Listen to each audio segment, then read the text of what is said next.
Good morning, Julie. Good morning, Pete. In T-minus 5 hours, this Falcon 9 rocket that's just to my left right here that was tested at the facility in McGregor will be blasting off from here at Cape Canaveral. But there is much more to this mission than the 6,500 pounds of research and cargo that will soon be headed to the International Space Station. Julie Hayes joins us now live from the book signing with more on a local veteran who's featured in one of these paintings. These paintings are pretty good, Julie. They're awesome, Gordon. They're really remarkable to see in person. I just had the opportunity to see them for the very first time, and I'm going to tell you how all of you at home can get the opportunity to see them as well. But just about a half an hour ago, President George W. Bush started signing copies of his brand new book. This is Portraits of Courage. There's about 1,500 people here who lined up. We're told some of them drove 14 to 15 hours to be here. Julie Hayes joins us now live from the center in Dallas with more on a local connection. Julie. Hey, Tara. Hi, Gordon. The graduation ceremony for this latest group of leaders got started here at the Presidential Center just about a half hour ago here on the SMU campus in Dallas. Here is some video that we took actually just moments ago. You can see President George W. Bush and President Bill Clinton on stage talking about leadership. Julie Hayes joins us now live from the Kennedy Space Center as she wraps up her live coverage from Florida. Julie. Good evening, guys. An amazing weekend here in Florida as SpaceX honored 15-year-old Rhett Herring. The mission Rhett Revolution has officially made its way to space and back. 3, 2, 1, 0. Liftoff of the Falcon 9. It was a launch that went off without a hitch. You are watching the Falcon 9 rocket carrying the Dragon spacecraft as it ascends through the atmosphere en route to the International Space Station after a successful liftoff from Kennedy Space Center in Florida. This rocket, launched in Florida today, was tested at SpaceX in McGregor. NASA said without the Central Texas facility, today's picture-perfect launch would not have happened. Superb day, just a very important factor of taking all those engines and all that testing that they do at McGregor. So we thank you guys very much for that. But in the midst of the crowd's cheers were tears as the McGregor mayor and his wife, Lorna, watched the spacecraft leave Earth carrying a very special tribute to their late son, Rhett. It was really emotional to see it go up and to know what we know now about rockets, but to know Rhett was on it. Yeah, a special moment for you. And that he was going to get to go to space, Red Jet being an astronaut. SpaceX placed a Rhett Revolution sticker on the Stage 1 booster of the rocket. Rhett Revolution was the name given to a movement to spread acts of kindness sparked by the death of their son. And as the world watched, And as you can see, the main engines have cut off from the first stage, and we have confirmation of a successful separation. the Stage 1 booster separated from the rocket about 2 minutes into flight. SpaceX then successfully landed the booster about 11 miles away. And when they did, they invited Lorna and Jimmy for a very rare look at the booster. Really speechless, I think. This kind of culminates an incredible day, actually 2 days that we've had. But to see the booster and to have maybe some idea of whether the sticker came back or not, blown away. Really, it does make you speechless that Red Jet went to space and it looks like maybe he came back. The booster landed an amazing 4 feet from the exact target location, but that came as no surprise to Rhett's parents. Rhett was always a great target. Yeah, he was always. a good shot. He was a great shot with his bow and arrow and all things, so it doesn't surprise us that it landed right where it was supposed to. As for that sticker, SpaceX says they have seen a glimpse of it after it landed back here at the Kennedy Space Center, but they say it'll be a few days before they're able to climb up there and get a good look at it in the booster. If all goes as planned, they plan on returning that sticker to where the revolution all started, in the city of McGregor. Reporting live from the Kennedy Space Center, I'm Julie Hayes. Gordon, Tara. Gordon, Garth Goodwin is relearning how to do pretty much everything these days, But despite his prognosis, he's doing it all with a smile. Garth Goodwin loves life, the lake, and the links. But most of all, the 17-year Waco Fire Department veteran loves wearing the uniform. And I've always said that's probably been the best thing that's ever happened to me and my family was getting a job at the Waco Fire Department. His fellow firefighters say he's a man who always wears a smile, even in the toughest of situations. It's not so bad. I mean,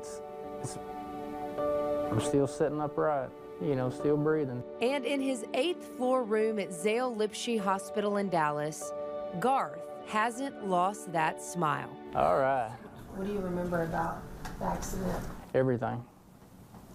I don't think I lost consciousness through any of it. On May the 10th, Garth was working off-duty on this billboard in McGregor when a metal pole came into contact with a power line. Garth fell 13 feet to the ground, and he quickly realized he was seriously hurt. When I lay there and I felt down, I felt my hips, and I knew I couldn't feel them. You know, and I kind of reached up to try to feel how much feeling I had. You know, it kind of hit me. I go, okay, you are paralyzed, you know, from the chest down. And I remember laughing, you know, just kind of laying there going, well, now you done it. Garth lay there for hours, unable to move or call for help, until a woman who lives nearby finally found him. So I just laid there, and I didn't really have the energy to holler, to scream. You know, I just didn't have that function. So I just waited and kind of fought some fire ants off a little bit. While he waited, Garth's thoughts were on the burden he could be on a family that's already dealing daily with a daunting challenge. Hey, you got any sugar? No. This is Cutter, Garth and his wife Lisa's only son, born without a portion of his brain. The 19-year-old doesn't speak and has the mental capabilities of a 7-year-old. He's also Garth's best friend. A big hug, a big hug, big hug. He's the man, you know. He's tougher than I am. He's been through some pretty bad stuff. Garth said Cutter is his inspiration. He knows I'm hurting. He'll come in the mornings and give me a kiss. And that makes it the day a lot better. Some of the stuff I've seen him do, I've seen him have to pull through some pretty bad situations. And if I can't do it, then, well, I will do it. Garth's days now are filled with hours of therapy. Good, there we go. Relearning how to do pretty much everything. You know, today was the first day I put my shoes on by myself. And his therapists say he somehow does it all with that same Garth smile. He has a lot of pain. He has, you know, obviously huge physical challenges. He's gone through multiple surgeries. Despite all that, I mean, he just has a positive attitude every single day. I got pretty good help. Garth's goal is to wear the uniform again in some capacity, and he knows plenty of people are rooting for him. You realize what friends are when you get put into a situation and you see the response. And that's what I've got. I've got friends, you know, real friends, family.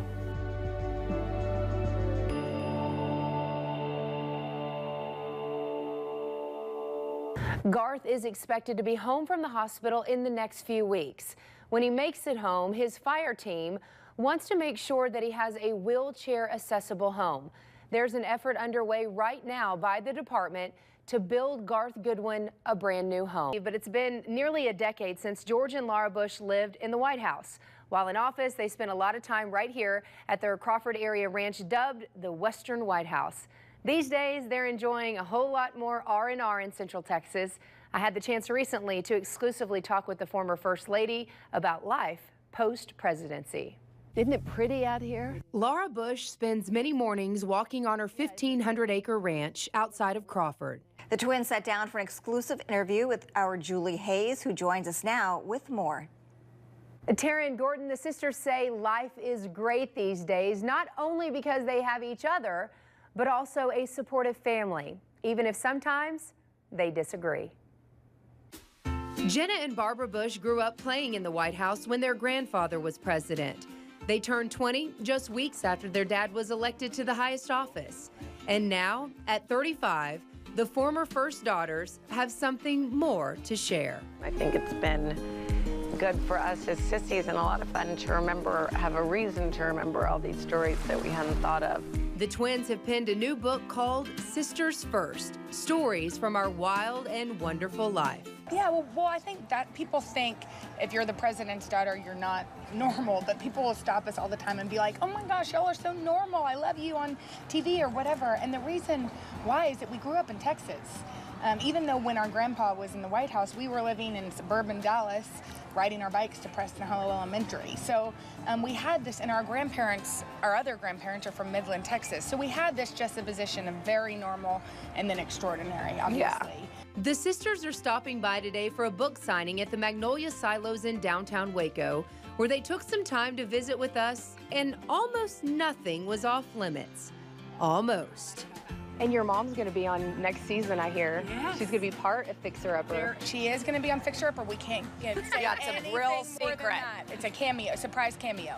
Jenna and Barbara say their book is a celebration of sisterhood. We've been so lucky to have a partner because we're twins and everything that we've done.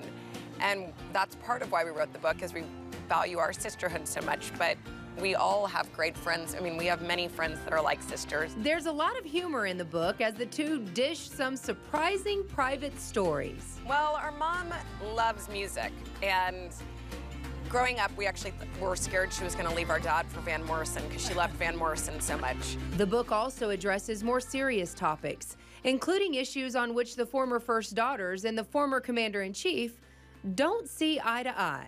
I'm Barbara Bush, and I'm a New Yorker for marriage equality. People have definitely been surprised by that. I think that there's an assumption that we must believe carbon copies of what our parents do, but I think if you ask anybody who has parents, which is basically everybody, they probably haven't agreed with everything that their parents believe. And for our parents, they wanted us to be curious women, and they wanted us to explore our own opinions and figure out what we believe. And so they raised us to do that, which has been one of the greatest blessings of both of our lives. The twins say their roots in Central Texas are deep, and the ranch just outside of Crawford isn't leaving the family anytime soon. Oh yeah. Yes. They'll always have that ranch in Central Texas. I hope we'll always Yeah, we want that. As for now, the sisters say they're enjoying life today. Barbara as the CEO of Global Health Corps, and Jenna as an anchor on NBC's Today Show. I mean, if you had told me 15 years ago I was going to work for the media, I would have told you absolutely not. They probably would have said the same, but they were really supportive. They're so supportive about my work. I think they know it fulfills me and it makes me happy, and it's such a privilege to tell people's stories. They know I feel that way, and so they watch me. They're big fans. They're my #1 fans, besides you.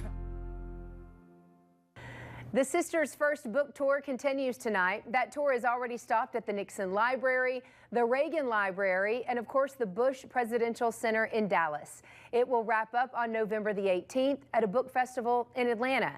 And once the sisters are done crisscrossing the country, they will return to their homes in New York City, just 4 blocks apart. Gordon and Tara.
come over and be a part of Food for Families.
Good morning, Pete. In T-minus 5 hours, this Falcon 9 rocket that's just to my left right here that was tested at the facility in McGregor will be blasting off from here at Cape Canaveral.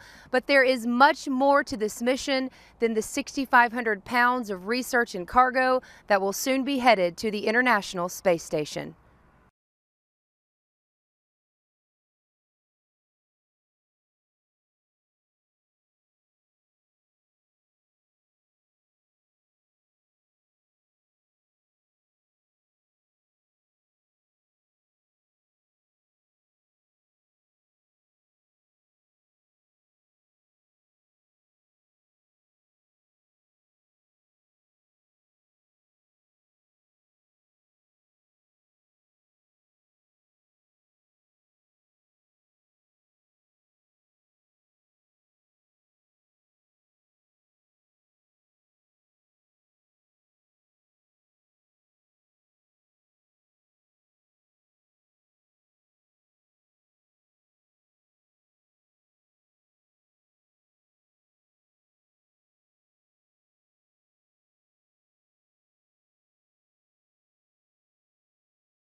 Julie, what a touching tribute.